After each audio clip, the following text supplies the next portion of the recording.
Kolkata versus Lucknow super giants മാച്ചിൽ രഘുവംശിയുടെ obstructing the field എന്ന കോളിൽ തേർഡ് അമ്പയർ വിധിയിൽ പുറത്തായ ആ ഒരു കോളിനെ പറ്റി എന്താണ് നിങ്ങളുടെ അഭിപ്രായം?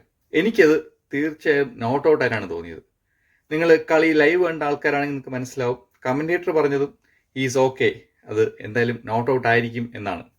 പക്ഷെ അത് തേർഡ് അമ്പയറിന് പോകുന്നു, തേർഡ് അമ്പയർ ഔട്ട് വിളിക്കുന്നു.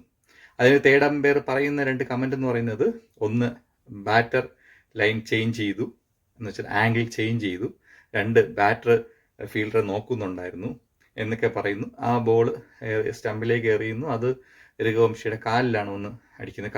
രഘുവംശി ഏകദേശം ഡൈവ് ചെയ്യുന്ന സമയത്തായിട്ട് അതിനെയാണ് ഈ തേർഡ് അമ്പയർ ഔട്ട് വിളിച്ചത്. ശരിക്കും പറഞ്ഞാൽ ലൈവ് കണ്ട ആളാണ് ഞാൻ. ഹൈലൈറ്റ്സ് ഞാൻ പിന്നെയും ഇരുന്നിരുന്ന് കണ്ടതാണ്. പക്ഷെ എനിക്കതൊരു നോട്ട് ഔട്ട് ആയിട്ടാണ് തോന്നിയത്. നിങ്ങൾക്ക് എന്ത് തോന്നുന്നു? നിങ്ങളുടെ അഭിപ്രായം എന്താണെന്ന് വെച്ചാൽ നിങ്ങൾ താഴെ ഒന്ന് കമന്റ് ചെയ്യണം. IPL ഇതിനു മുമ്പ് 3 തവണയാണ് ഒബ്സ്ട്രക്റ്റിംഗ് ദ ഫീൽഡ് എന്ന് പറഞ്ഞിട്ട് ബാറ്റർ പുറത്തായിട്ടുള്ളത്. എനിക്ക് തോന്നുന്നു ആദ്യമായിട്ട് പുറത്തായത് യൂസഫ് പത്താൻ ആയിരിക്കും, രണ്ടാമത് അമിത് മിശ്ര, മൂന്നാമത് ജഡേജ എന്നാണ് എൻ്റെ വിശ്വാസം. നാലാമത്തെ ആളാണ് രഘുവംശി. പക്ഷെ രഘുവംശിയുടെ കാൾ അത് തീർത്തും ഭയങ്കര ടൈറ്റ് ആയിരുന്നു. ശരിക്കും പറഞ്ഞാൽ രഘുവംശിയുടേത് ഒരു നോട്ട് ഔട്ട് ആയിരുന്നു എന്നാണ് ഞാൻ ഇപ്പോഴും വിശ്വസിക്കുന്നത്. എന്തായാലും ഇതിനെപ്പറ്റി കൂടുതൽ അറിവുള്ള നിങ്ങൾ ഈ വീഡിയോ കാണുന്നുണ്ടെങ്കിൽ തീർച്ചയായും നിങ്ങളുടെ അഭിപ്രായം നിങ്ങൾ കമന്റ് ചെയ്യുക. അതെങ്ങനെ ഔട്ടായെന്ന് നമുക്ക് ഡിസ്കസ് ചെയ്യാം.